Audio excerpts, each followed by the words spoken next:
Hello students, welcome to the Law Excellence IAS Academy. I am Rashmi and let us analyze July 4th Hindu newspaper analysis, and these are one of the important for your prelims as well as mains purpose. Very important front page nalli yavadu antandra the article is regarding the center to gather the support to remove Supreme Court judge. Recent ಆಗಿ justice Verma ಅವ್ರನ್ನ ತೆಗಿಬೇಕು ಅಂತ ಹೇಳಿ they were planning not to remove the justice Verma.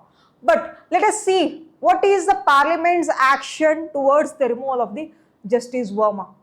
And recently the committee also has given the report that he is guilty anta heli, and upcoming days nalli gottagtade through the help of the special majority will he be removed or not anta heli. The next one is indigenous defense procurement. After the Pahalgam attack, Operation Sindoor ಆದ್ಮೇಲೆ ಏನು ಅಂದರೆ ತುಂಬ ಏನು ಅಂದರೆ purchase ಮಾಡಬೇಕು ಈ ಒಂದು indigenous ಮಿಸೈಲ್ಸ್ಗಳನ್ನು ವೆಪನ್ಸ್ಗಳನ್ನ ಅಂತೇಳಿ the central government is planning. Let us analyse that in detail. And the next is a very important editorial for your exam, that is a new Bharat, a healthy ageing parameters for the Indian population. Ageing ನೋಡಿ, ವಯಸ್ಸು ತಕ್ಕಂಗೆ ಏನು ಅಂತಂದ್ರೆ ವಯಸ್ಸು ತಕ್ಕಂಗೆ ಏನು ಅಂತಂದ್ರೆ ಅವ್ರು ನೋಡೋಕ್ಕೆ ಸ್ವಲ್ಪ ದೊಡ್ಡವರು ಅಥವಾ ಚಿಕ್ಕವ್ರ ಥರ ಕಾಣಿಸ್ತಾ ಇರ್ತಾರೆ. And how it is different for the other people who are residing outside the India. ಬೇರೆ ಡಿಫ್ರೆಂಟ್ ಕಂಟ್ರೀಸ್ನಲ್ಲಿ ಇರುವಂಥ ಸಿಟಿಸನ್ಸ್ಗಳು ನಮ್ಮ ಸಿಟಿಸನ್ಸ್ಗಳಿಗೆ ಏನು ಡಿಫ್ರೆನ್ಸ್ ಇದೆ, on which parameters this age will get affected, and also which are the types of disease they might get ಅಂತ ಹೇಳಿ they have given in that article. Next is endocrine disruptor in plastic waste. Plastic ವೇಸ್ಟ್ನ ನೋಡ್ತಾನೆ ಬರ್ತಾ ಇದೀವಿ, and in that there will be a micro plastic also.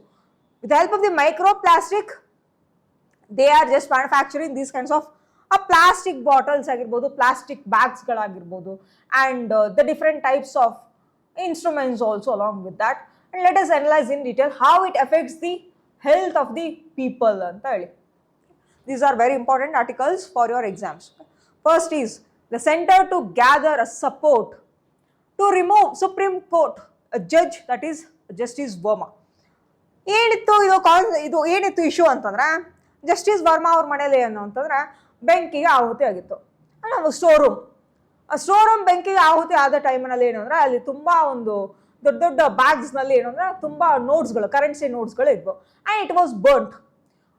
And during that time the fire extinguishers ಎಲ್ಲನೂ ಬಂದರು, and also along with that then they got to know there are lot of the bags contains these unburned the currencies also. ಅದೇ issue ಆಗಿ ಏನೋ how we got this much of money ಅಂತ ಹೇಳಿ there was a conspiracy. Along with that there was Supreme Court have just they have recently ಏನಂದ್ರೆ ಈ ಒಂದು ಕಮಿಟಿಯನ್ನು ರಚನೆ ಮಾಡಿದ್ರು. There was a committee have been already came, and this committee is consisting of 3 members. And Supreme Court has given the order that again the no FIR against the Supreme Court judge. ಮತ್ತೆ FIRಗಳನ್ನ ದಾಖಲೆ ಮಾಡೋದು, registration ಮಾಡೋದು ಬೇಡ. Till ಏನು ಅಂತಂದ್ರೆ enquiry committee ಅವರು enquiry committee ಅವರು ರಿಪೋರ್ಟ್ ಆಧಾರದ ಮೇಲೆ ನಾವೇನು ಮಾಡೋಣ ಅಂತಂದ್ರೆ we can take into the action, or the central government can take the action against the justice Verma if he is guilty. That is what regarding the issue is right now ಏನು ಅಂತಂದ್ರೆ ಸಿಯಾ process to obtain signatures of motion seeking removal of Allahabad High Court judge. Firstly, he was serving in a Delhi as a judge, High Court judge. Delhi ನಲ್ಲಿ High Court judge ಆಗಿ ಸೇವೆಯನ್ನು ಸಲ್ಲಿಸ್ತಾ ಇದ್ರು. ಈ ಒಂದು issue ಆದ್ಮೇಲೆ ಏನು ಮಾಡಿದ್ರು ಅಂದ್ರೆ he was been transferred for the Allahabad High Court. Now the inquiry committee has given the report.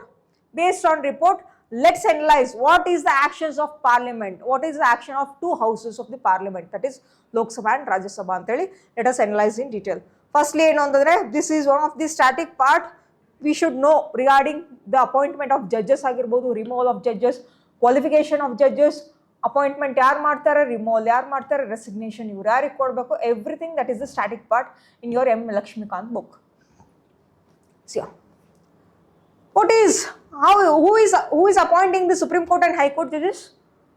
See, Supreme Court ಮತ್ತು High Court judges ನ ಯಾರು ಅಪಾಯಿಂಟ್ಮೆಂಟ್ ಮಾಡ್ತಾರೆ ಅನ್ನೋದು that all you should know.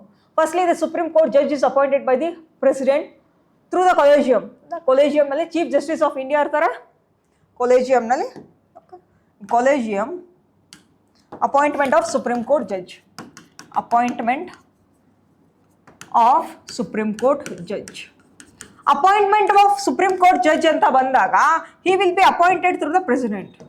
He will be appointed by the president, but president yaar heltare andre the consultation of this CJI and also 4 senior most judges. 4 senior most judges,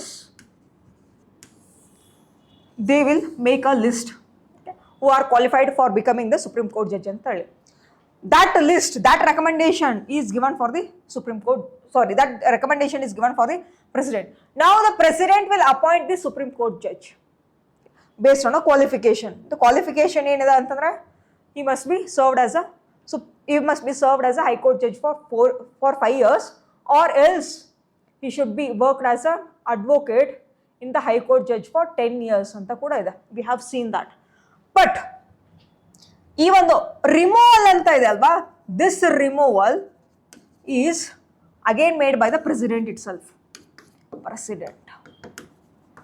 but president ಅವರು sudden ಆಗಿ ಅವ್ರನ್ನ remove ಮಾಡ್ಲಿಕ್ಕೆ ಆಗಲ್ಲ.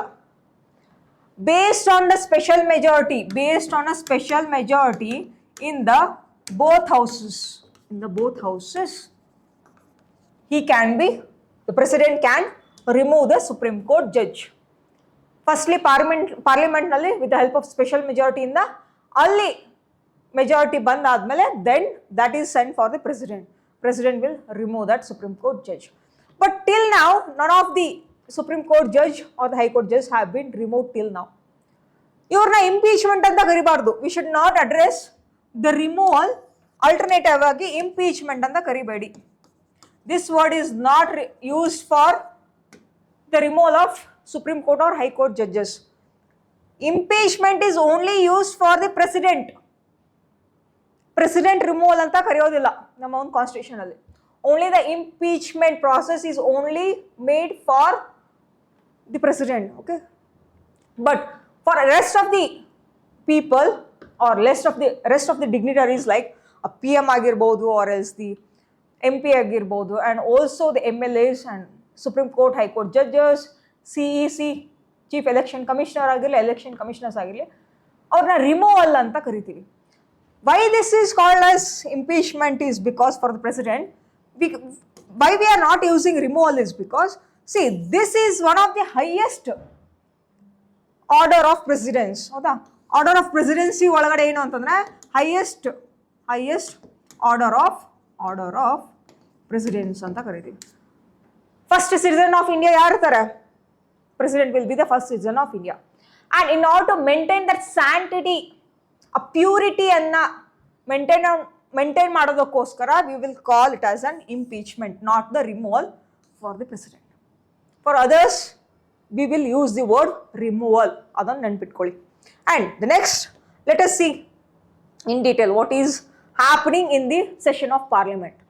With the monsoon session of parliament scheduled from July 21, the center is set to begin the process of collecting signatures for the motion seeking the removal of Allahabad High Court Justice Verma.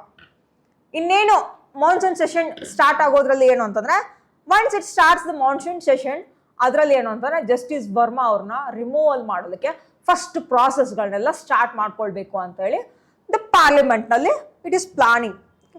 And also why? Because I have already told you the discovery of burnt currency notes at his official residence. ಅವರ ಮನೆಯಲ್ಲಿ ಏನು ಅಂತಂದ್ರೆ ಒಂದು ಬರ್nt currency ನೋಟ್ಸ್ಗಳು ಸಿಕ್ಕಿತ್ತು. ಅದಕ್ಕೆ ಏನು ಅಂದರೆ because of that issue he was been under the investigation regarding the committee, enquiry committee ಏನು ಅಂತಂದರೆ that was been ರಚನೆ ಮಾಡಿದ್ರು. And let us see that in detail. Firstly, what is the process of removal of judges of Supreme Court ಅಂತ ನೋಡೋಣ. See, very important ಒಂದು act ಇದೆ. That name is under the Judges Inquiry Act 1968. Judges Inquiry Act 1968, one of the important for your exam. Once a motion for the removal of judges is admitted in either house, the presiding officer is inquired. ಯಾವ ಥರ ಇದೆ ಅಂತ ಹೇಳಿ let us analyze that in detail. See, firstly, the Supreme Court, High Court judges ಗಳನ್ನ remove ಮಾಡೋಕ್ಕೆ same process. Removal of high court judges, removal of Supreme Court judges remove ಮಾಡೋಕ್ಕೆ same ಪ್ರಾಸೆಸ್ಸೇ ಇದೆ. You should analyse that. Okay, first let us see the judge of a Supreme Court. Here I have given a high court, Supreme Court ಅಂತ ತಗೊಳ್ಳೋಣ. Supreme Court and high court same removal process. The judge of Supreme Court can be removed from his office by the order of president. Here, the High Court judge and Supreme Court judge will be removed by the President itself. But there are certain process, certain steps. Let us analyze. President can issue the removal order only after an address by the Parliament. As I told you, President or sumne remove ಮಾಡ್ಲಿಕ್ಕೆ ಆಗಲ್ಲ. Who should give the order? That should be addressed by the Parliament itself. Parliament ನಲ್ಲಿ special majority ಮೂಲಕ ಅಲ್ಲಿ pass ಆಯಿತು ಅಂದರೆ then the president can remove that Supreme Court or High Court judge. Let us see how.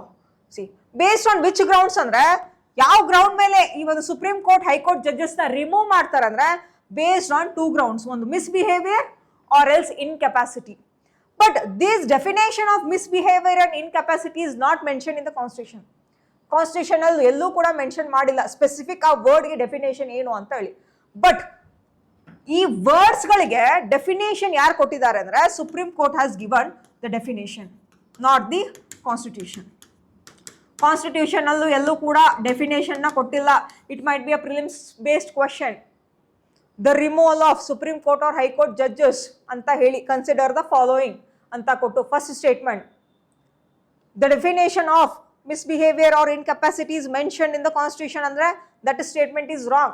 It is not mentioned in anywhere in the constitution regarding these definitions, but the definition is given by the Supreme Court in its order, in its one of the order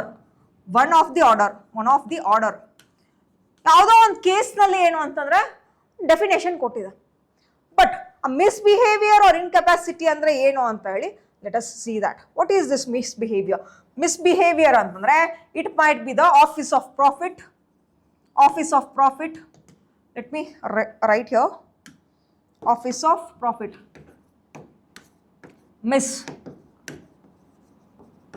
Misbehavior ಅಂತಂದ್ರೆ it is office of profit or corruption. ಹೌದಾ? or corruption ಆಗಿರಲಿ, and also willful misconduct.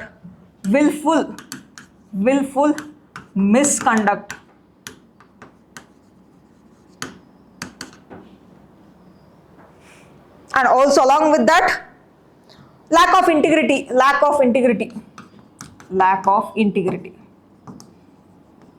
These leads to the word misbehavior. ಈ ಥರಗಳಲ್ಲಿ ಯಾವುದಾದ್ರೂ ಒಂದು ಮಾಡಿದ್ರೆ it is called as misbehavior. Based on the misbehavior ground, the Supreme Court judge can be removed. And incapacity ಅಂದ್ರೆ ಏನು? The mentally ill health ಆಗಿರ್ತಾರೆ ಅಥವಾ physically he can't work as being a Supreme Court or High Court judge when he is in the office. When he is in a tenure ಅಲ್ಲಿ ಇದ್ದಾಗ ಏನು ಅಂತಂದ್ರೆ due to the mental health ಇಂದ ಆಗಿರ್ಬೋದು, mental limitations ಅಂತ ಕೂಡ ಕರಿತೀವಿ, or physical limitations ಇಂದ ಬೆಡ್ ರಿಡನ್ ಏನಾದರೂ ಆಗಿದ್ರು ಅಂತಂದ್ರೆ during that time totally permanently bedridden when he is discharging his duty ಅಂತ ಬಂದಾಗ he can be removed. This is what called as incapacity. And see, based on these grounds Supreme Court or High Court judges can be removed. ಬರೀ ಇದೇ grounds ನಲ್ಲಿ ಮಾತ್ರ. And let us follow the steps to removal of Supreme Court High Court judges. See, very important, very important. First step ನೋಡಿ, very important step ಅದು ಏನು? A removal motion signed by 100 members in case of Lok Sabha or 50 members in case of Rajya Sabha. ಎರಡು ಹೌಸ್ನಲ್ಲಿ pass ಆಗಬೇಕು. ಯಾವುದೋ special majority. ಆ special majority pass ಆಗಲಿ first introduce ಏನು ಮಾಡಬೇಕು ಅಂದರೆ ಒಂದು ಮೋಷನ್ ಪಾಸ್ ಮಾಡಬೇಕು.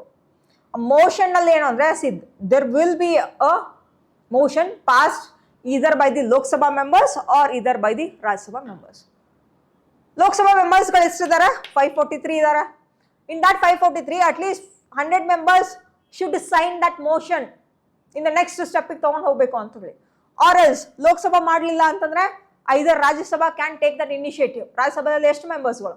50 members can take that initiative, sign ಮಾಡಬೇಕು ಆ ಒಂದು ಮೋಷನ್ಗೆ. ದೆನ್ ಅಲ್ಲಿ ಏನಂದ್ರೆ ಅದು ಸ್ಟಾರ್ಟ್ ಆಗ್ತದೆ ಆ ಒಂದು ಪ್ರೊಸೀಜರ್ಗಳು. ಹೌದಾ? ಇನ್ನು ಲೋಕಸಭಾ ಮೆಂಬರ್ಸ್ಗಳು ಸೈನ್ ಮಾಡಿ ಯಾರಿಗೆ ಕೊಡ್ತಾರೆ? They will give for there presiding officer. ಯಾರು? ಸ್ಪೀಕರ್. ಲೋಕಸಭಾದ ಪ್ರಿಸೈಡಿಂಗ್ ಆಫೀಸರ್ ಯಾರು?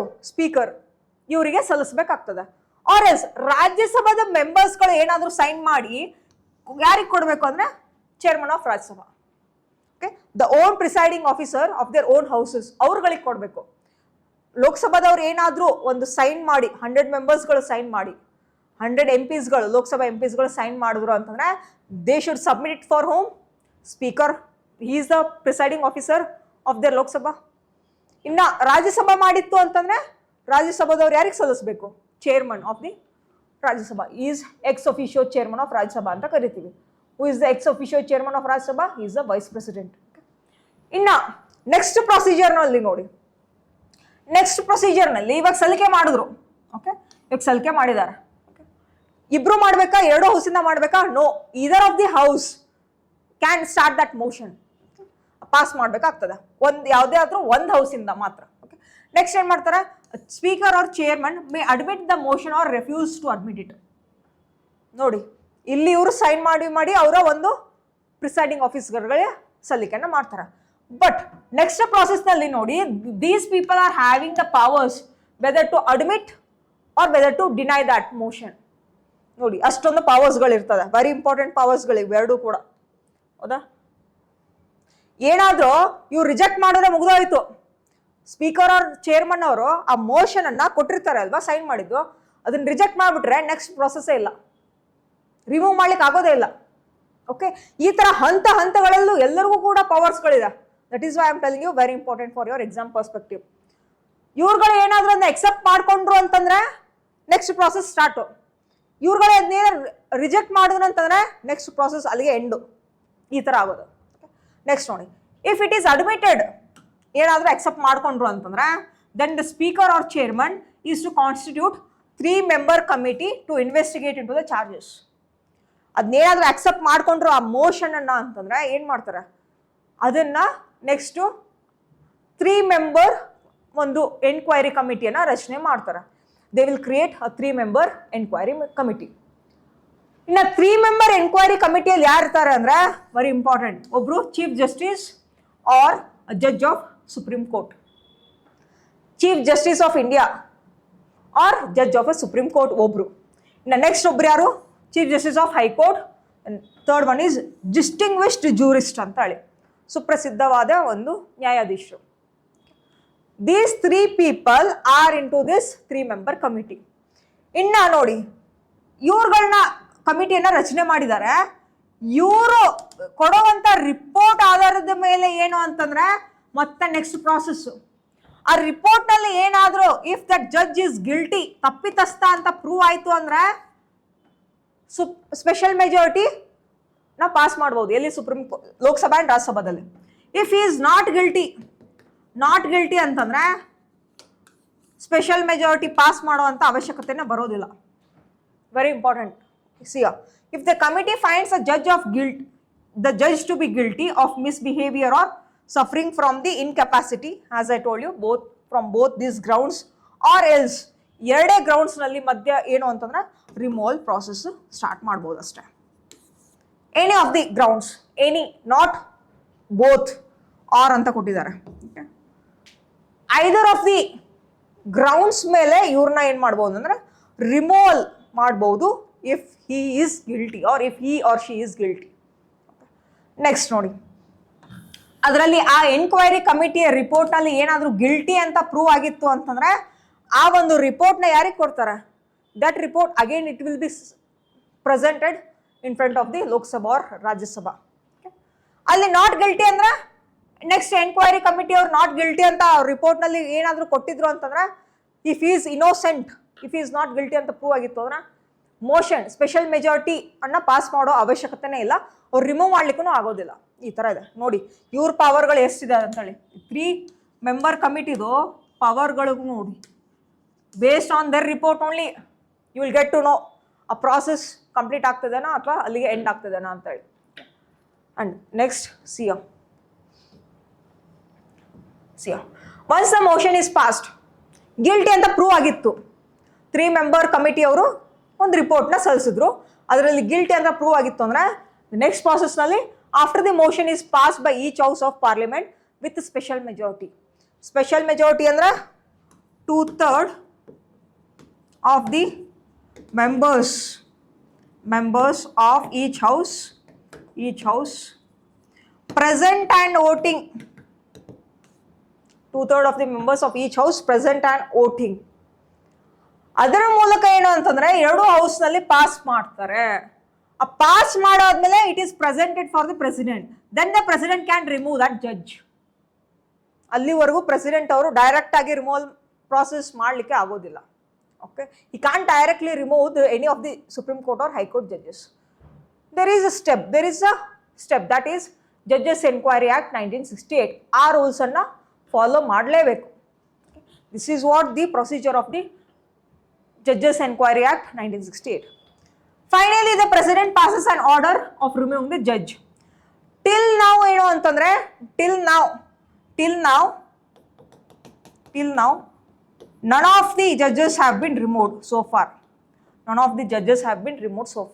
Okay, let us see in the next further days ನಲ್ಲಿ ಒಂದು ಮಾನ್ಸೂನ್ ಸೆಷನ್ ಸ್ಟಾರ್ಟ್ ಆದ್ಮೇಲೆ ಒಂದು ಎನ್ಕ್ವೈರಿ ಕಮಿಟಿ ಅವ್ರು ಕೊಟ್ಟಿರುವಂಥ ರಿಪೋರ್ಟ್ ಮೇಲೆ ಲೋಕಸಭಾ ರಾಜ್ಯಸಭಾದಲ್ಲಿ ಪಾಸ್ ಆಗ್ತದನಾ ಇಲ್ವಾ ಅಂತ ಹೇಳಿ let us analyse in further upcoming days or in next month ನಲ್ಲಿ ಗೊತ್ತಾಗ್ತದೆ ಅದು.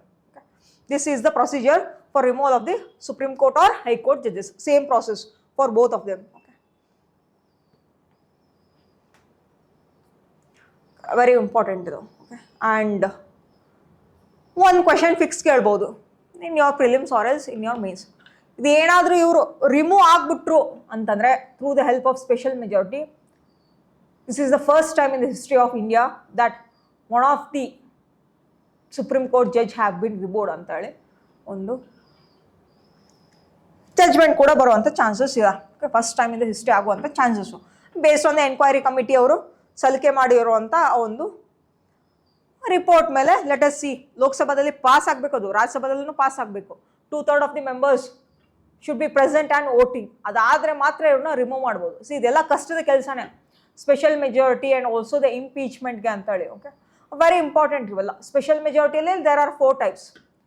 Special majority 2/3 of the members present and voting ಅಂತೇಳಿ, and 2/3 of the members present and voting plus absolute majority. Next, 2/3 of the members present and voting plus ratification of more than 50% of the states ಅಂತ ಬಂದರೆ ಅದೊಂಥರ special majority. Last one is impeachment of the president. ತುಂಬ ಕಷ್ಟಕರವಾದಂಥ ಒಂದು procedure ಅದು. Okay, there we are having that 4 types. Specially ಏನು ಅಂತಂದರೆ for him special ಮೆಜಾರಿಟಿಯನ್ನು they use for removal of Supreme Court and High Court judges. One of the important for your exams perspective. ಇನ್ನು 2/3 of the members present and voting ಅಂತಂದರೆ ಯಾವ ಥರ ಅಂದರೆ ಲೋಕಸಭಾದಲ್ಲಿ what is the strength of Lok Sabha? It is 543. Okay, 543. ಅವತ್ತು motion pass ಮಾಡಬೇಕಾಗಿದೆ. Okay, removal process ಅವತ್ತಿಂದ ಏನಾದರೂ if there are 400 people they have been present, out of 543 400 are only present on that day. Others might be absent due to the ill health ಆಗಿರ್ಬೋದು, or some might be dead also, some might be they are working in their own respective constituency. ಕೆಲವೊಂದಿಷ್ಟು ಅಬ್ಸೆಂಟ್ಗಳಾಗಿರ್ತಾರೆ. Present ಎಷ್ಟಿದ್ದಾರೆ ಅಂತಂದರೆ ಅವತ್ತಿನ ದಿನ ಪ್ರೆಸೆಂಟಿನ ಲೋಕಸಭಾ ಎಷ್ಟು ಅಂದರೆ 400 ಅಂತ ತಿಳ್ಕೊಳ್ಳಿ.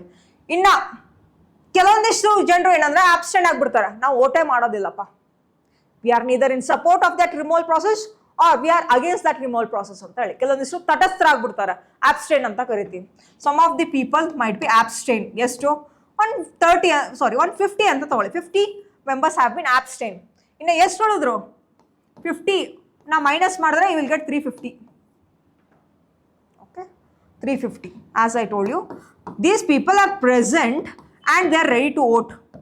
ನಮ್ಮ ಡೆಫಿನೇಷನ್ ಏನು ಹೇಳ್ತದೆ? 2/3 of the members of both the houses present and voting ಅಂತದೆ. ಪ್ರೆಸೆಂಟು ಇರಬೇಕು, ವೋಟಿಂಗ್ ಮಾಡೋಕೆ ಇರಬೇಕು. 2/3 of the members. Okay, in that present ಇದ್ದವರು 400 ಜನ, ಅದರಲ್ಲಿ 50 ಮೆಂಬರ್ಸ್ ದೇ ಆರ್ ಆಬ್ಸ್ಟೇನ್, ನಾವು ಮಾಡೋದೇ ಇಲ್ಲ, ವೋಟೇ ಮಾಡೋದಿಲ್ಲ, ಸುಮ್ಮನೆ ಹಂಗೆ ನೋಡ್ತಾ ಕೂಡ್ತೀವಿ ಅಂತ ಅನ್ನೋರು ಇದ್ದಾರೆ. ಅದರಲ್ಲಿ ಪ್ರೆಸೆಂಟ್ ಆ್ಯಂಡ್ ವೋಟಿಂಗ್ ಮಾಡೋರು ಎಷ್ಟು? These are abstain. ಇನ್ನು ಪ್ರೆಸೆಂಟ್ ಆ್ಯಂಡ್ ವೋಟಿಂಗ್ ಮಾಡೋರು ಎಷ್ಟು ಜನ ಇದ್ದಾರೆ ಅಂದರೆ ಎಷ್ಟು ಎಂ ಪಿಗಳಿದ್ದಾರೆ ಅಂತಂದ್ರೆ these are 350 MPs. In that ನಾವು come to the definition 2/3 of the members present and voting ಅಂದರೆ ಇವರ ಒಂದು 2/3 into 350. This is what the answer is. Okay, 2/3 into 350 ಮಾಡಿದ್ರೆ you will get that answer. Okay, so sorry, here again ನೋಡಿ, some of the people or some of the MPs member of parliament of that Lok Sabha ಕೆಲವೊಬ್ಬರು support ಮಾಡ್ತಾರೆ, ಕೆಲವೊಂದಿಷ್ಟು. Let us take that. And some of the people they are against the removal process. Some of the members are supporting for removal of Supreme Court judge. Some of them are against the removal of Supreme Court judge. ಇದರಲ್ಲಿ ನೋಡಿ support ಎಷ್ಟು ಮಾಡ್ತಾ ಇದ್ದಾರೆ ಅಂತಂದ್ರೆ think that 250 ಇದ್ದಾರೆ ಅಂತ ತಿಳ್ಕೊಳ್ಳಿ. 250 members are supporting for removal of judge. Rest 100 members are against the removal of judge. ಅವರೇ ಇರಲಿ ಸುಪ್ರೀಂ ಕೋರ್ಟ್ ಜಡ್ಜ್ ಆಗಿ ಕಂಟಿನ್ಯೂ ಆಗಲಿ ಅನ್ನೋರು ಒಂದು 100 ಮೆಂಬರ್ಸ್ಗಳು ಇರ್ತಾರೆ. ಇವಾಗ ನೋಡಿ, as I told you, 2/3 into 350. What is the answer? 2/3 into 350 ಮಾಡಿದ್ರೆ you will get that answer. Based on that you will get to clarify that. Just you calculate what is calculation part ನೋಡಿದಾಗ ಎಷ್ಟಾಗ್ತದೆ. 2/3 ಅಂತಂದರೆ 2/3 divided by 3. It is 233. 233. Okay. 233.3 ಅಂತ ಬಂತು. 234 plus 1. Why? Because special majority ನೋಡಿ definition. Special majority. Definition of special majority ಏನು ಹೇಳ್ತದೆ ಅಂದರೆ more than 2/3 of the members of Lok Sabha and Rajya Sabha present and voting ಅಂತ ಇದೆ ಇನ್ respective ಹೌಸಸ್ನಲ್ಲಿ. ಈ ಥರ ಡೆಫಿನೇಷನ್. ಮೋರ್ ದ್ಯಾನ್ ಅಂತಂದರೆ ಇಟ್ ಈಸ್ +1 ಅಂತ ಹೇಳಿ. Okay, as we do the +1 it is 235. Compare this answer for this and this. 235ಕಿಂತ ಜಾಸ್ತಿ ಎಲ್ಲಿದೆ? It is 250. ಅಂದರೆ this removal process or removal motion is passed in Lok Sabha ಅಂತ ಹೇಳಿ. ವೈ? ಬಿಕಾಸ್ ಅಗೇನ್ಸ್ಟ್ ನೋಡಿ ಬರೀ 100 ಇದ್ದಾರೆ, 250. You should check this reference, this answer with either support or against ಅಂತ ಹೇಳಿ. Okay, 2/3 divided by 250. You should take this one, not this one. Present ಇದ್ದವ್ರು ತೊಗೊಳ್ಬೇಡಿ. Present and voting ಅದನ್ನು ನಾವು ರೆಫರೆನ್ಸ್ ಆಗಿ ತೊಗೊಳ್ಬೇಕಿಲ್ಲಿ. Okay, this might be varying. Okay, just given you some of the example here. 234 + 1 ಅಂತ ಮಾಡಿದ್ರೆ 235. 235ಕಿಂತ ಜಾಸ್ತಿ ಯಾವುದ್ರಲ್ಲಿದೆ? You should compare that. Then 250 ಅಂದರೆ 235ಕಿಂತ 250 ಅಂದರೆ 15 ಮೆಂಬರ್ಸ್ಗಳು ಇನ್ನೂ ಜಾಸ್ತಿನೇ ಸಪೋರ್ಟ್ ಮಾಡಿದ್ದಾರೆ ಅಂದರೆ ದಿಸ್ ಈಸ್ ಪಾಸ್ಟ್ ಇಯರ್. ಇನ್ನು 5 ಥರ ಪಾಸ್ ಆಗಿದೆ ಅಂದರೆ ಸೇಮ್ ಇದೇ ಥರನೂ ರಾಜ್ಯಸಭಾದಲ್ಲೂ ಕೂಡ. ರಾಜ್ಯಸಭಾದಲ್ಲಿ ಎಷ್ಟಿದ್ದಾರೆ? ರಾಜ್ಯಸಭಾದಲ್ಲಿ ಮೆಂಬರ್ಸ್ ಎಷ್ಟಿದ್ದಾರೆ? ರಾಜ್ಯಸಭಾದಲ್ಲಿರೋ ಮೆಂಬರ್ಸ್ ಎಷ್ಟು ಅಂತಂದ್ರೆ see it has already been pass in Lok Sabha. Let us see in Rajya Sabha.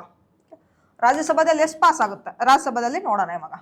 ರಾಜ್ಯಸಭಾದು total strength ಎಷ್ಟಿದೆ? 250 ಇದೆ. And let us take 245. Maximum strength 250 ಇದೆ. ಆ್ಯಂಡ್ ನಾವು ಇಟ್ ಈಸ್ 245. ಪ್ರೆಸೆಂಟ್ ಸ್ಟ್ರೆಂತ್ 245 ಇದೆ. ಅದರಲ್ಲಿ ಕೆಲವೊಂದಿಷ್ಟು ಆಬ್ಸೆಂಟ್ ಆಗಿರ್ತಾರೆ, ಆಬ್ಸೆಂಟ್. ಓಕೆ, ಆ್ಯಂಡ್ ಪ್ರೆಸೆಂಟ್ ಎಷ್ಟಿರ್ತಾರೆ ಅಂತೇಳಿ ನೋಡೋಣ.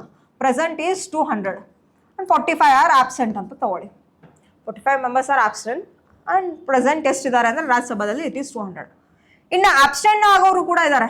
ಆಬ್ಸೆಂಟ್ ತಟಸ್ಥರಾಗೋರು ಲೆಟ್ ಅಸ್ ಟೇಕ್ 20 ಮೆಂಬರ್ಸ್. ನಾವು ಓಟೇ ಮಾಡೋದಿಲ್ಲ. We are neither supporting for removal of Supreme Court judge or we are just against the removal of Supreme Court judge ಅಂತ ಹೇಳಿ. ಆ್ಯಂಡ್ ಪ್ರೆಸೆಂಟ್ ಆ್ಯಂಡ್ ವೋಟಿಂಗ್ ಎಷ್ಟಿದ್ದಾರೆ ಅಂದರೆ ಪ್ರೆಸೆಂಟ್ ಆ್ಯಂಡ್ ವೋಟಿಂಗ್ ಅಂತ ಮಾಡಿದಾಗ it is 180. 200 minus 20 ಮಾಡಿದ್ರೆ 180. 180 members of Rajya Sabha are ready to vote. ಇವು present ಇದ್ದಾರೆ. 20 ಜನ ಏನೋ ಅಂದರೆ ಸುಮ್ಮನೆ ಹಾಗೆ ಕೂತಿದ್ದಾರೆ, ತಟಸ್ಥರಾಗಿದ್ದಾರೆ. ಪ್ರೆಸೆಂಟು ಇದ್ದಾರೆ, ವೋಟಿಂಗ್ ಮಾಡೋರು 180. Out of that some of the members will support, some of the members will be against that removal process. Support anta bandre let us take it is around about 120 and rest here is 60 against anta bandre. Okay, idralli now what is the definition? More than 2/3 of the members present and voting. Present and voting pakka yav bardidini 180. 180 into 2/3. What is the answer? Okay, 180 into 2/3. It is 120. Okay, 120 plus 1 ಯಾಕಂದ್ರೆ more than 2/3 ಅಂದ್ರೆ at least 1 is ಜಾಸ್ತಿ ತಗೊಳ್ಬೇಕು ಇಲ್ಲಿ. ಅಂದ್ರೆ ಜಾಸ್ತಿ ತಗೊಂಡಾಗ ಏನಾಗ್ತದೆ 121 ಆಗ್ತದೆ. Compare this with supportive and also against the removal of Supreme Court judge. Then ಏನಾಗ್ತದೆ? It is 121. See here. It is not passed. Pass ಆಗಲಿಲ್ಲ ಇಲ್ಲಿ. Next, the president can't remove the Supreme Court judge ಅಂತ ಹೇಳಿ. As I told you.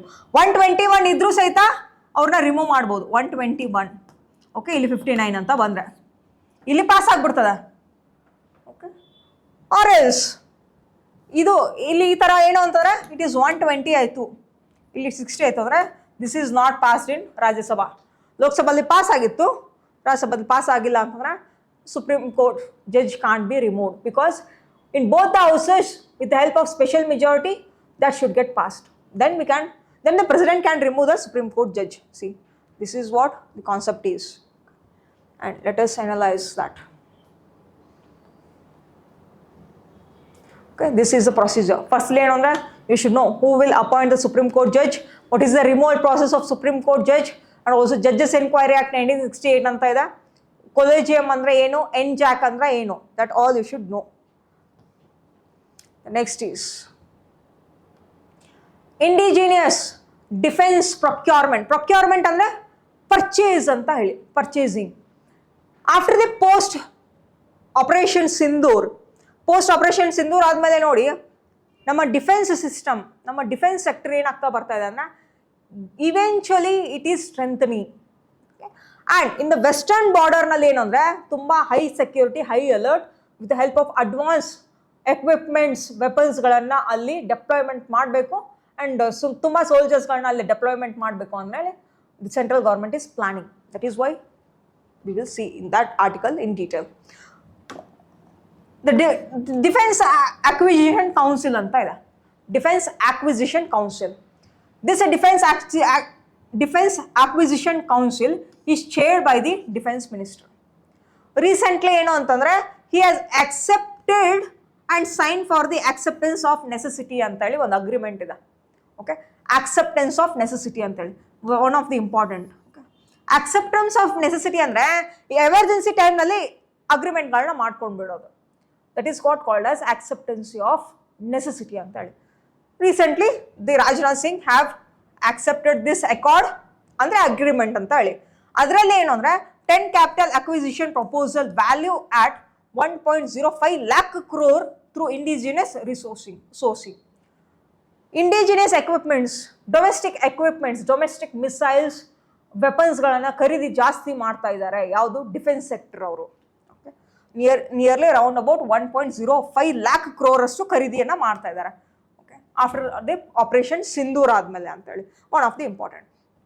ಅದರಲ್ಲಿ ಏನು ಅಂತಂದರೆ ವೆಪನ್ಸ್ಗಳು ಯಾವ್ಯಾವೆಲ್ಲ ವೆಪನ್ಸ್ಗಳನ್ನು ಖರೀದಿ ಮಾಡ್ತಾ ಇದ್ದಾರೆ, ಪರ್ಚೇಸ್ ಮಾಡ್ತಾ ಇದ್ದಾರೆ ಅಂದರೆ one of the important indigenous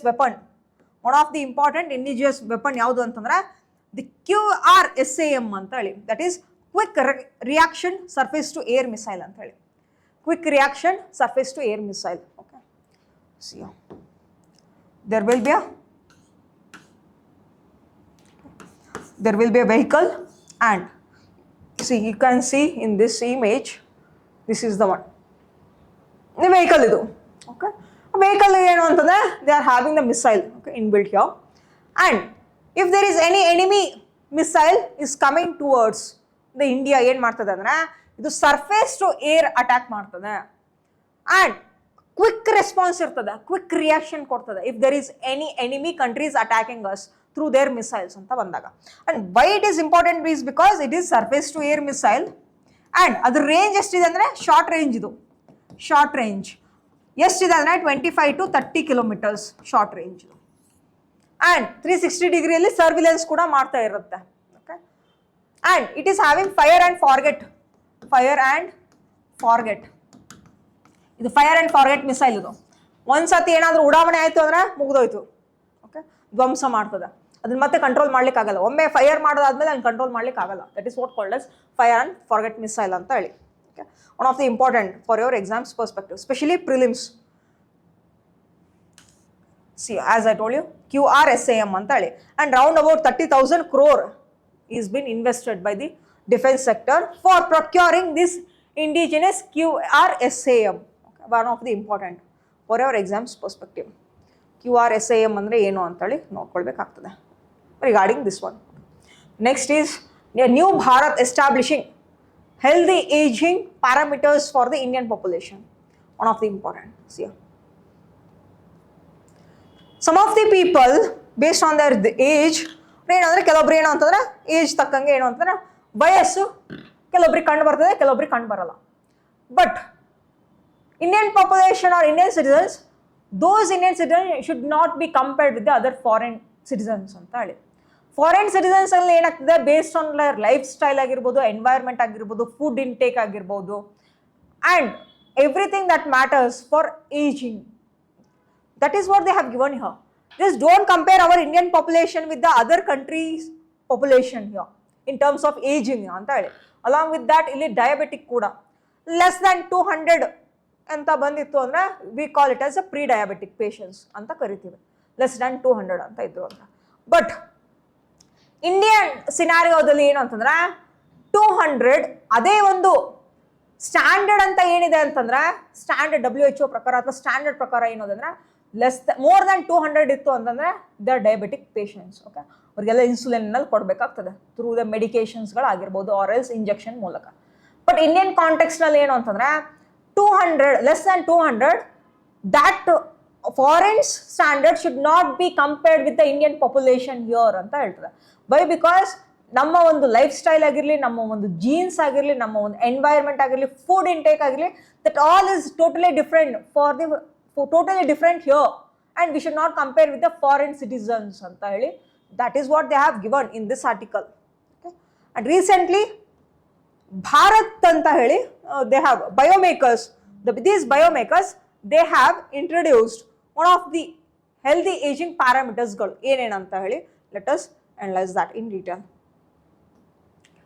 See, aging is complicated and also it is driven by molecular cellular interactions and is shaped by one's environment. ನಮ್ಮ ಎನ್ವೈರ್ಮೆಂಟ್ ಆಗಿರಲಿ, ಲೈಫ್ ಸ್ಟೈಲ್ಸ್ಗಳಾಗಿರಲಿ, ಸೋಷಿಯೋ ಎಕನಾಮಿಕ್ ಕಂಡೀಷನ್ಸ್ ಆಗಿರಲಿ, based on that ageing factor ಗೊತ್ತಾಗ್ತದೆ ಯಾವ ಥರ ಅಂತ ಹೇಳಿ. And ನಮ್ಮ ಒಂದು Indian institute of science Bengaluru ಅವ್ರು ಏನು ಅಂದರೆ they have launched Bharat.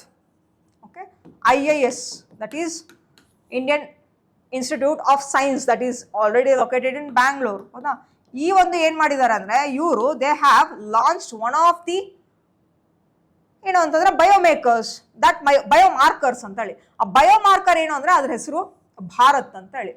Bharat full form ಏನು ಅಂದರೆ biomarkers for healthy aging resilience. Biomarkers very important for your exams perspective. Bharat, the definition, sorry, the full form of Bharat is biomarkers, healthy aging, resilience, and resilience, adversity and transitions anta heli. This is the full form of the Bharat, and it is one of the longevity of the Indian program, one of the important idu. And this study aims that ಏನು study ಮಾಡ್ತಂದ್ರೆ psychological ಆಗಿರ್ಬೋದು, molecular ಆಗಿರ್ಬೋದು, environmental indicators based on that ageing factor ಗೊತ್ತಾಗ್ತದೆ Indian population ಅಲ್ಲಿ ಯಾವ ತರ ಅಂತ ಹೇಳಿ. It is what they have given. And along with that ಈ ಲೈಫ್ ಎಕ್ಸ್ಪೆಕ್ಟೆನ್ಸಿ ಎಷ್ಟಿದೆ, ಇಂಡಿಯನ್ ಪಾಪ್ಯುಲೇಷನ್ದು ಲೈಫ್ ಎಕ್ಸ್ಪೆಕ್ಟೆನ್ಸಿ ಎಷ್ಟಿದೆ, ಫಾರಿನ್ ಕಂಟ್ರೀಸ್ ಅವ್ರದ್ದು ಲೈಫ್ ಎಕ್ಸ್ಪೆಕ್ಟೆನ್ಸಿ ಎಷ್ಟಿದೆ ಅಂತ ಹೇಳಿ, that all the studies going on under the Bharat programme. One of the important ಏನು ಅಂತಂದ್ರೆ the living longer does not mean living ಹೆಲ್ದಿಯಾ.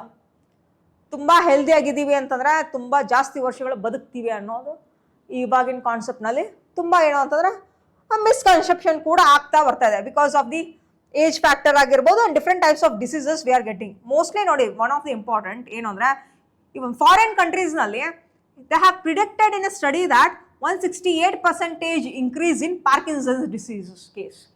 Parkinson diseases ಕೇಸ್ಗಳು ಏನು ಅಂದರೆ 168% ಇನ್ಕ್ರೀಸ್ ಆಗಿದೆ. Okay, and cases in India by 2050 ಅಲ್ಲಿ, and 200% rise in dementia across low and middle income countries. Dementia ಅನ್ನೋದು and rise ಡೆಮೆನ್ಷಿಯಾದಲ್ಲಿನೂ ಕೂಡ ಜಾಸ್ತಿ ಆಗ್ತಾಯಿದೆ, ಇನ್ ಇಂಡಿಯಾದಲ್ಲೂ ಕೂಡ ಜಾಸ್ತಿ ಆಗ್ತಾಯಿದೆ regarding the Parkinson's diseases. Specially western ಪಾಪ್ಯುಲೇಷನ್ನಲ್ಲಿ ನೋಡಿ ಡಯಾಬಿಟಿಕ್ ಕೂಡ ಜಾಸ್ತಿ ಆಗ್ತಾ ಬರ್ತಾ ಇದೆ ವೆಸ್ಟರ್ನ್ ಕಂಟ್ರೀಸ್ನಲ್ಲೂ ಕೂಡ. ಆ್ಯಂಡ್ ಈ ಬಯೋಮಾರ್ಕರ್ಸ್ಗಳಿಂದ ಏನು ಮಾಡ್ಬೋದು ಅಂದರೆ ಈ ಒಂದು ಏಜಿಂಗ್ ಫ್ಯಾಕ್ಟ್ರನ್ನು ನಾವು ಕಂಟ್ರೋಲ್ ಮಾಡ್ಬೋದು ಆ್ಯಂಡ್ ಹೆಲ್ದಿ ಲೈಫ್ ಸ್ಟೈಲ್ನ ಕೊಡ್ಬೋದು with the help of biomarkers that is been launched by the IIS, that is Indian Institute of Science. That is what they have given here. And Western values for cholesterol, vitamin D and B12 may label many Indians as deficient. ನೋಡಿ ನಮ್ಮ ಇಂಡಿಯಾದಲ್ಲಿ ಏನು ಅಂದರೆ vitamin B12 ಆಗಿರಲಿ, vitamin D ಆಗಿರಲಿ, and also the cholesterol ಏನು ಅಂತಂದರೆ V are having the ಡೆಫಿಸಿಯೆಂಟ್ ಅಂತ ಹೇಳಿ they have just given in this paragraph. And also along with that ಈ ಬಯೋಮಾರ್ಕರ್ ಜೊತೆಗೆ ಏನು ಅಂತಂದ್ರೆ it is building the Bharat base line. ಎಷ್ಟಿರಬೇಕು ನಮ್ಮ ಒಂದು ಬೇಸ್ ಲೈನ್ ಅಂತ ಹೇಳಿ. ಫಾರ್ ಡಯಾಬಿಟೀಸ್ಗೆ ಒಂದು ಬೇಸ್ ಲೈನ್ ಎಷ್ಟಪ್ಪ? Is it less than 200 or less than 180 mg ಅನ್ನೋದು that we will get to know here. Along with that biomarkers have been just study under reports regarding the breast cancer ಆಗಿರ್ಬೋದು, high levels of high density lipoprotein cholesterol ಆಗಿರ್ಬೋದು, and also along with that chronic ಡಿಸೀಸಸ್ಗಳ ಬಗ್ಗೆ ಅಧ್ಯಯನವನ್ನು ಕೂಡ ಮಾಡ್ತಾ ಇದ್ದಾರೆ ಅವರು. And ಈ ಒಂದು ಬಯೋಮಾರ್ಕರ್ಸ್ ಏನು ಮಾಡ್ತದೆ ಅಂದರೆ that will help for diabetes ಪೇಷಂಟ್ಸ್ಗಳಿಗೆ ಏನು ಅಂತಂದರೆ ಒಂದು ಇನ್ಸುಲಿನ್ ಪ್ರೊಡಕ್ಷನ್ಗೆ ಅಂತ ಆಗಿರಲಿ, ಮೆಡಿಸಿನ್ಸ್ಗಳಾಗಿರಲಿ ಆ್ಯಂಡ್ ಇಂಜೆಕ್ಷನ್ಸ್ಗಳನ್ನು ಕೂಡ ಏನು ಅಂತಂದರೆ ಪರ್ಮನೆಂಟಾಗಿ ಒಂದು ಕೊಟ್ಟರು ಅಂತಂದರೆ ಆ ಒಂದು ಇನ್ಸುಲಿನ್ ಪ್ರೊಡಕ್ಷನ್ ಜಾಸ್ತಿ ಆಗಲಿಕ್ಕೆ ಒಂದು ಹೆಲ್ಪ್ ಮಾಡ್ತದೆ ಅಂತೇಳಿ. That is why biomarkers have been launched here in specially in Bangalore. Along with that chronic ಡಿಸೀಸ್ಗಳಿಗೂ ಕೂಡ ಏನು ಅಂದರೆ ಒಂದು ಮದ್ದನ್ನು ತಯಾರು ಮಾಡಬೇಕು ಅಂತೇಳಿ that is what they have plan here. This is regarding the cancer detection ಆಗಿರ್ಬೋದು, ಏಜಿಂಗ್ ಫ್ಯಾಕ್ಟ್ರು ಹೆಂಗೆ ಇರ್ತದೆ ಅಂತ ಹೇಳಿ, and also along with that diabetic, all that they have given in this article. And still the study is going on, and this is one of the important for your science and technology part. The next one is last one, that is regarding the microplastic, that is endocrine disruption in plastic waste, that is a new public health treatment. ಇಲ್ಲಿ ನೀವೇನು ಅಂತಂದರೆ ಒಂದು microplastic ಬಗ್ಗೆ ಇನ್ನೊಂದು EDC ಬಗ್ಗೆ ತಿಳ್ಕೊಳ್ಬೇಕಾಗ್ತದೆ. Okay, EDC that is endocrine disrupting chemical ಅಂತ ಹೇಳಿ. What is the definition, what are the factors and also what is the cause for this ಅಂತ ಹೇಳಿ let us analyze. What is the disadvantages also. Specially EDC ಅಂದ್ರೆ ಏನು? Endocrine disrupting chemical ಅಂತ ಹೇಳಿ. Endocrine disrupting chemicals. ಈ endocrine disrupting ಕೆಮಿಕಲ್ಸ್ಗಳನ್ನು ಎಲ್ಲಿ ಕಾಣ್ತೀರಾ ಅಂತಂದ್ರೆ ಆ್ಯಂಡ್ ಆಲ್ಸೋ ಅದು ಎಲ್ಲಿ ಯಾವ್ಯಾವ ಪಾರ್ಟ್ಸ್ಗಳಿಗೆ ಎಫೆಕ್ಟ್ ಆಗ್ತದೆ ಅಂತ ಹೇಳಿ let us analyse in detail. This endocrine disrupting particles that is used as a particles in ಟಾಯ್ಸ್ಗಳಾಗಿರಲಿ ಆ್ಯಂಡ್ ಆಲ್ಸೋ ಇನ್ ಅದರ್ ಸಬ್ಸ್ಟಾನ್ಸ್ನಲ್ಲಿನೂ ಕೂಡ ಇದನ್ನು ಕಾಣ್ತಾ ಬರ್ತೀರಾ EDC. And this will affect what? This will affect reproductive health of the people. Along with that ಕ್ಯಾನ್ಸರ್ ಬರುವಂಥ ಕಾಯಿಲೆಗಳು and chronic disease ಬರುವಂಥ ಕಾಯಿಲೆಗಳು ಜಾಸ್ತಿ ಯಾವುದರಿಂದ?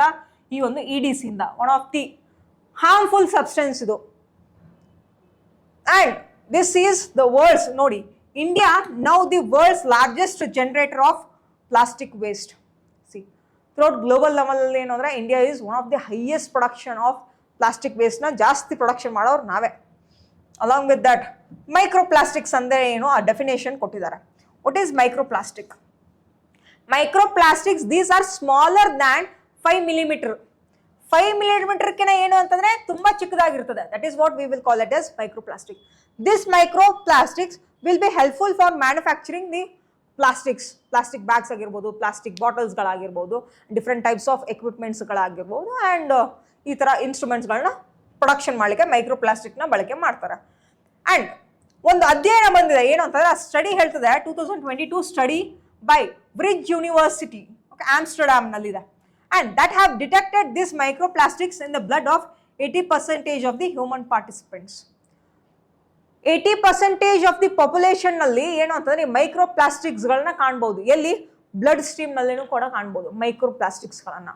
Okay, and along with that ಮೈಕ್ರೋಪ್ಲಾಸ್ಟಿಕ್ಗಳ ನೋಡಿ ವೆರಿ ಇಂಪಾರ್ಟೆಂಟ್ ಇದು. ಏನಕ್ಕೆ ಅಂದರೆ this is one of the harmful for the testicular ಟಿಶ್ಯೂಸ್ಗಳು ಆಗಿರಲಿ. ಓಕೆ, ಎಸ್ಪೆಷಲಿ ಇನ್ನು ಇಂಡಿಯನ್ ಮೆನ್ನಲ್ಲಿ ಅಂತಂದರೆ you will see the testosterone level ಆಗಿರಲಿ, ಈಸ್ಟ್ರೋಜನ್ ಆಗಿರಲಿ, ದಟ್ ಆಲ್ಸೋ ದಿ ಹಾರ್ಮೋನ್ಸ್ ಲೆವೆಲ್ಸ್ಗಳಾಗಿರಲಿ, that will decrease especially in women and men also.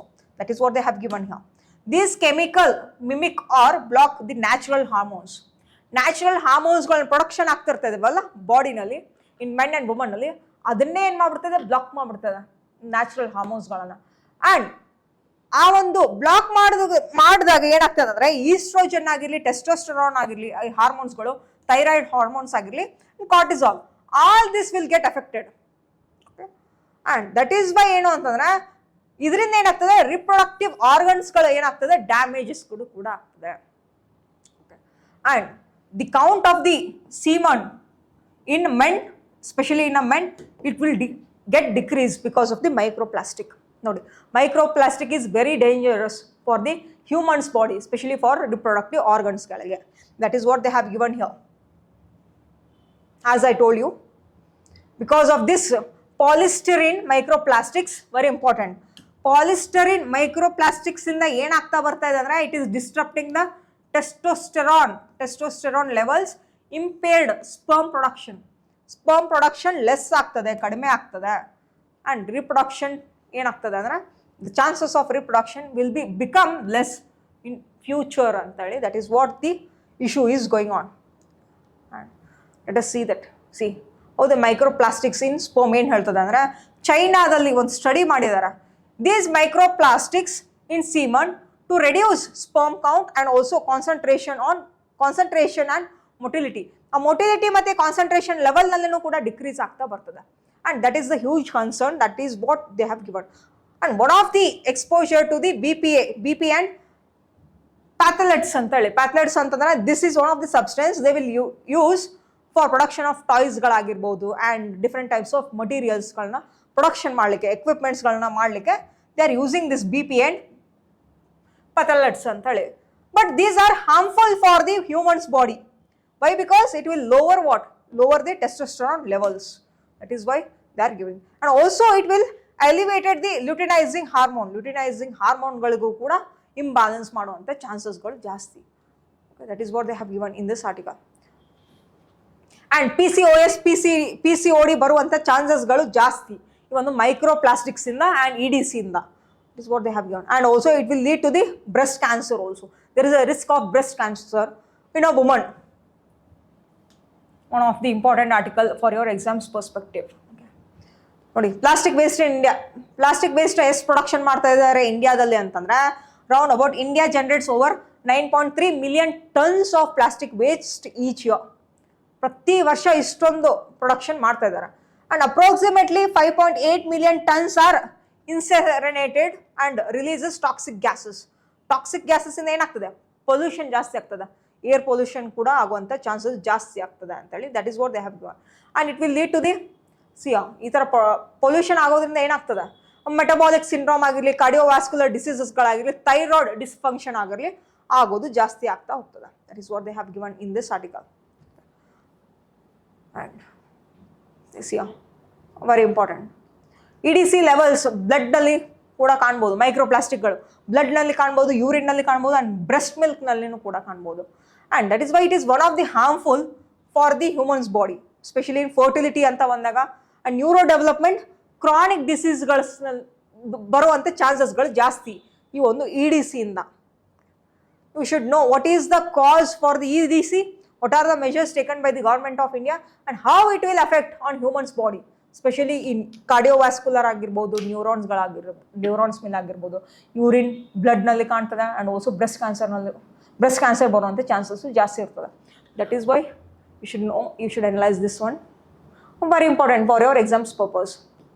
Mains related article idu. Okay. These are one of the important articles for your exams purpose. And I hope you have analyzed all these articles of today's Hindu newspaper. And thank you so much. See you in the next session. Thank you.